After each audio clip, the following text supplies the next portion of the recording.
जय हिंद। आज मैं फिर से साइंस का क्वेश्चन लाया हूँ। तो चलते हैं यहाँ से क्वेश्चन की ओर। फर्स्ट क्वेश्चन यहाँ पे देखिएगा है कि लवण जल बोराइन किसका जलीय विलयन है। तो बोराइन किसका जलीय विलयन है? तो राइट ऑप्शन हो जाएगा सोडियम क्लोराइड का जलीय विलयन है। बता दूं, जो सोडियम क्लोराइड है, सोडियम क्लोराइड या बोराइन घास से ही इसका निष्कासन किया जाता है। बोराइन घास से ही सोडियम क्लोराइड को प्राप्त किया जाता है। और बोराइन जो है समुद्री घास है।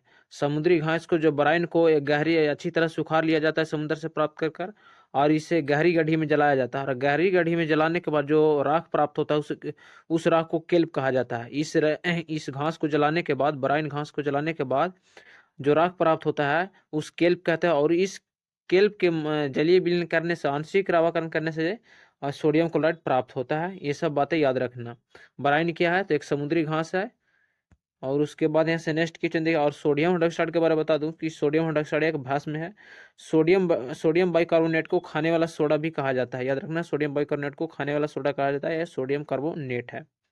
उसके बाद यहाँ से नेक्स्ट क्वेश्चन देखिएगा। दूसरा नंबर यहाँ पर है कि रक्त का एक प्रकार है। तो रक्त का एक प्रकार क्या है? तो रक्त जो है एक प्रकार का तरल संयोजी ऊतक है। क्या है? एक संयोजी ऊतक है। और राइट ऑप्शन डी होगा। रक्त क्या है? तो रक्त एक तरल संयोजी ऊतक है। रक्त जो है हमारे शरीर में 5 से 6 लीटर पाया जाता है। हमारे शरीर में कितना पाया जाता है? औसतन 5 से 6 लीटर। और रक्त का पीएच मान कितना होता है? 7.4 होता है। और इसका रंग जो होता है गाढ़ा क्षारीय द्रव होता है। रक्त का रंग कैसा होता है? गाढ़ा क्षारीय द्रव होता है। और रक्त में पाया जाने वाला प्रमुख प्रोटीन जो है हीमोग्लोबिन है। क्या? हीमोग्लोबिन रक्त में पाया जाने वाला प्रमुख प्रोटीन है। और उसके बाद गैलुओबिन भी है। याद रखना, गैलुलोबिन भी है। इसमें पाया जाने वाला प्रमुख प्रोटीन। तो एग्जाम में पूछा गया क्वेश्चन कि रक्त में पाया जाने वाला एक प्रमुख प्रोटीन का नाम बताए, तो हीमोग्लोबिन हो जाएगा। रक्त का पीएच मान 7.4 होता है। रक्त जो है गाढ़ा क्षारीय द्रव है। और रक्त का खोज किसने किया था? लैंड स्टीनर एवं बिनर। याद रखना, लैंड स्टीनर एवं बिनर ने रक्त का खोज किया था। लैंड स्टीनर एवं बिनर ने रक्त का खोज किया था। याद रखना ये भी। और ऑक्सीजन का वाहक जो हीमोग्लोबिन का वाहक जो कहा जाता है, ऑक्सीजन को कहा जाता है। ये भी बात याद रखना। उसके बाद यहाँ से नेक्स्ट क्वेश्चन है कि लब डब धमनी किसकी क्रिया के कारण उत्पन्न होती है। तो लब डब धमनी किस क्रिया के कारण उत्पन्न होती है? तो राइट ऑप्शन हो जाएगा बड़ी आंत के कारण। लब डब धमनी जो उत्पन्न होती है किस क्रिया के कारण? बड़ी आंत के कारण। बड़ी आंत जो होती है हमारे हमारी भोजन की पाचन कहाँ होती है? बड़ी आंत में ही होती है। ये बात याद रखना। और बड़ी आंत की लंबाई जो कितनी होती है? और बड़ी आंत की जो लंबाई होती है 8 से 10 सेंटीमीटर होती है। ये भी बात याद रखना। उसके बाद यहाँ से नेक्स्ट क्वेश्चन को चलते हैं।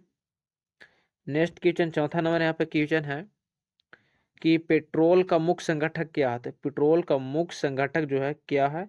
तो राइट ऑप्शन हो जाएगा ऑक्टेन। ऑक्टेन जो है पेट्रोल का मुख्य संगठक माना जाता है।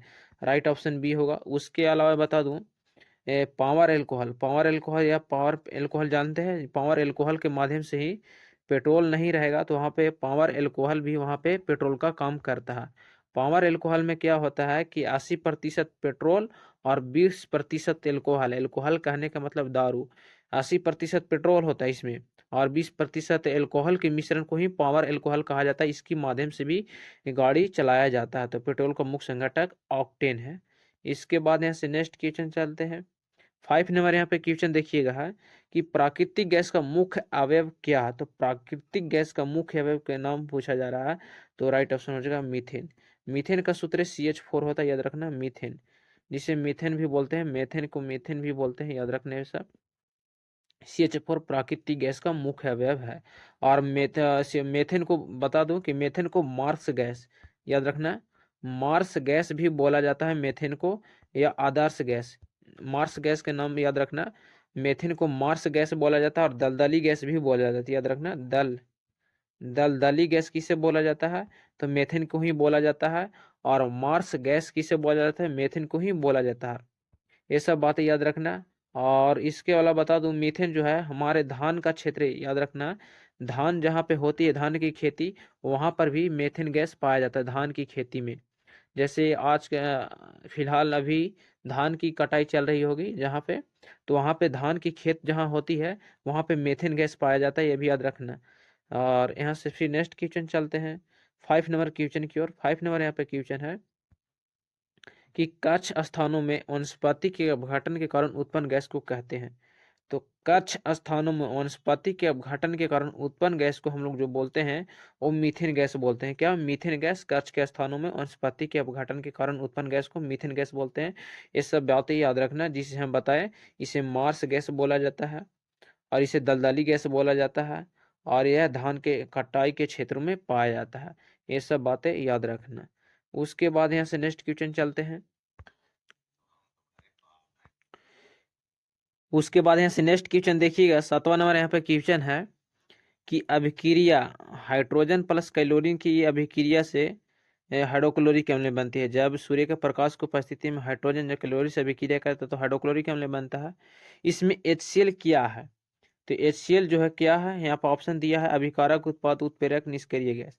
तो राइट ऑप्शन हो जाएगा यहाँ पे उत्पाद है, जिसे हम लोग क्या बोलते हैं, प्रतिफल। उत्पाद को हम लोग ही प्रतिफल बोलते हैं।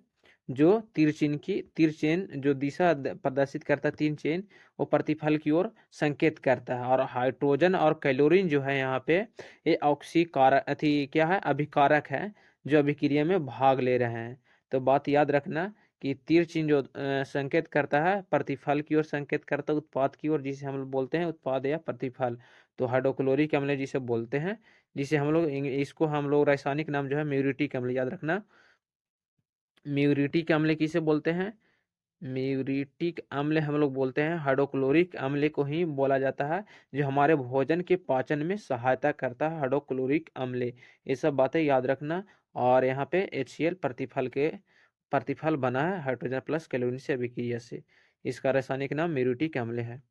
उसके बाद देखिए नेक्स्ट क्वेश्चन यहाँ से देखिएगा है कि 8 नंबर क्वेश्चन कि आनुवंशिकता का जनक किसे कहा जाता है? तो आनुवंशिकता का जनक किससे कहा जाता है? तो राइट ऑप्शन हो जाएगा यहाँ पे ग्रेगर जोहन मेंडल को, या ग्रेगर जॉन मेंडल को ऐसे बोला जाता है, ग्रेगर जोहन मेंडल। तो याद रखना आनुवंशिकता का जनक ग्रेगर जोहन मेंडल को कहा जाता है। तो ऑप्शन ए करेक्ट होगा। उसके बाद यहाँ पे देखिएगा है नेक्स्ट क्वेश्चन 9 नंबर यहाँ पर क्वेश्चन है कि भोपाल गैस रिसादी किस गैस के कारण घटी थी? तो भोपाल में जो गैस का रिसाव हुआ था, जिसमें अनेक लोग मारे गए थे, जहरीली गैस का रिसाव हुआ था, और किस गैस का रिसाव हुआ था और कब हुआ था? ये लगभग 1999 में या 97 में हुआ था।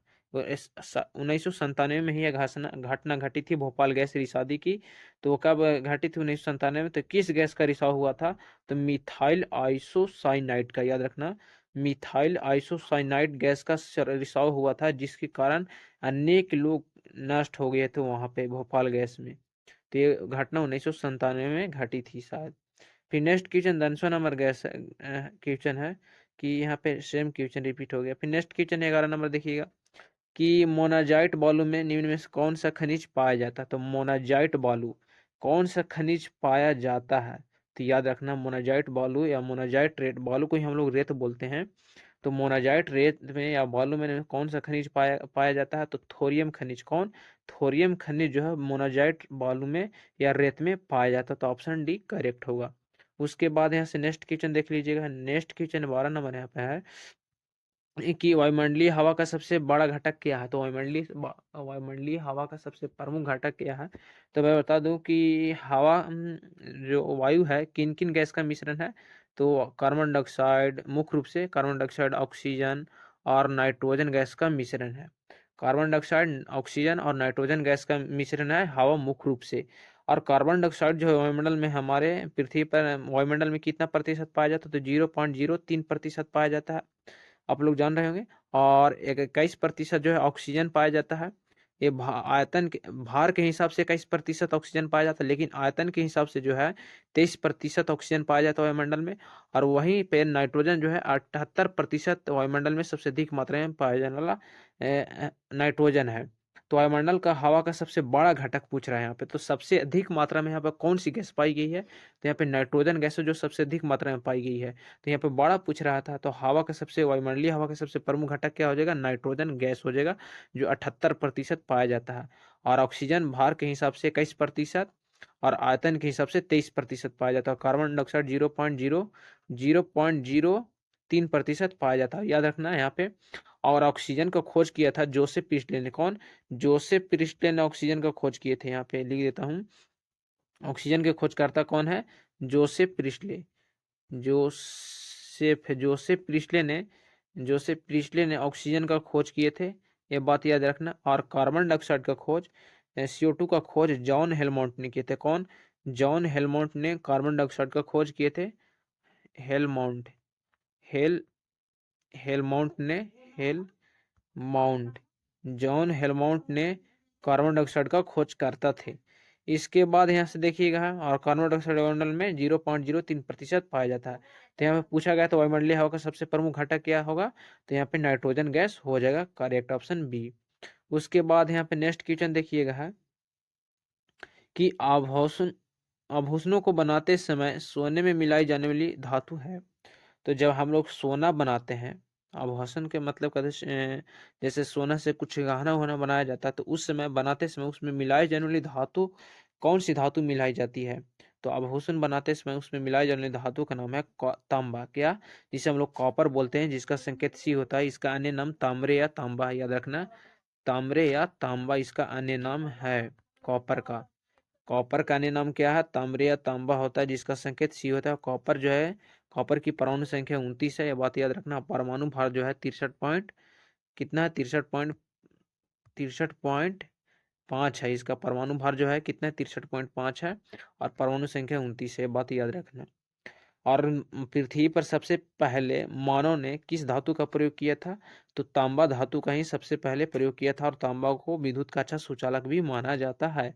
चांदी के बाद विद्युत का सबसे अच्छा सुचालक तांबा को माना जाता है। ये सब बातें याद रखना है। उसके बाद यहाँ से नेक्स्ट क्वेश्चन को चलते हैं। 11 नंबर क्वेश्चन यहाँ पे देखिएगा, प्राकृतिक रबर निम्नलिखित में बहुलक है। तो प्राकृतिक रबर का निम्नलिखित में कौन एक बहुलक है? तो याद रखना, ये बहुत वीवीआई क्वेश्चन, बहुत बार एग्जाम में क्वेश्चन पूछा गया था। प्राकृतिक रबर का बहुलक आइसोप्रीन है। क्या?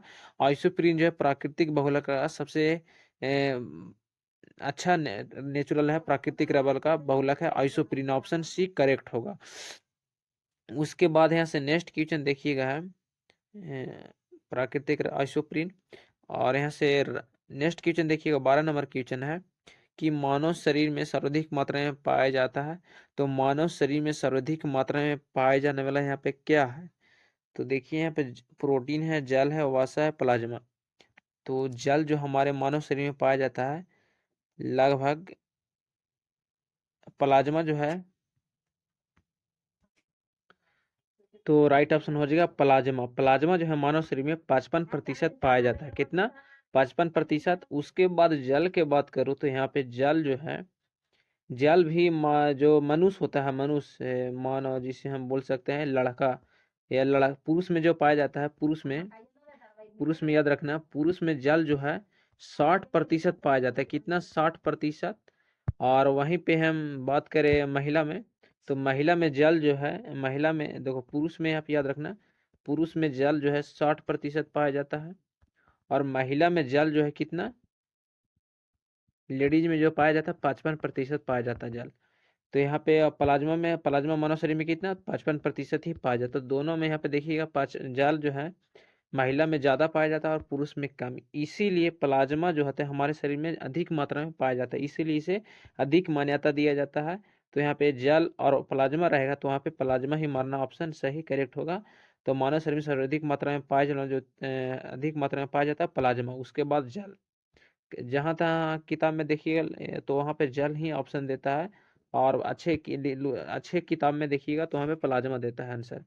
फिर नेक्स्ट क्वेश्चन 13 नंबर यहाँ से क्वेश्चन देखिएगा है, 13 नंबर यहाँ से क्वेश्चन देखिएगा है कि विटामिन सी क्या है? तो विटामिन सी क्या है? तो राइट ऑप्शन हो जाएगा एस्कॉर्बिक अम्ल। विटामिन सी का रासायनिक नाम है एस्कॉर्बिक अम्ल। याद रखना, विटामिन सी का मुख्य स्रोत क्या है? तो विटामिन सी जो है सिरका में पाया जाता है। विटामिन सी में, सॉरी, सिरका में सिट्रिक अम्ल पाया जाता है। एस्कॉर्बिक अम्ल जो है खट्टे पदार्थों में पाया जाता है। कौन से खट्टे पदार्थों में पाया जाता है?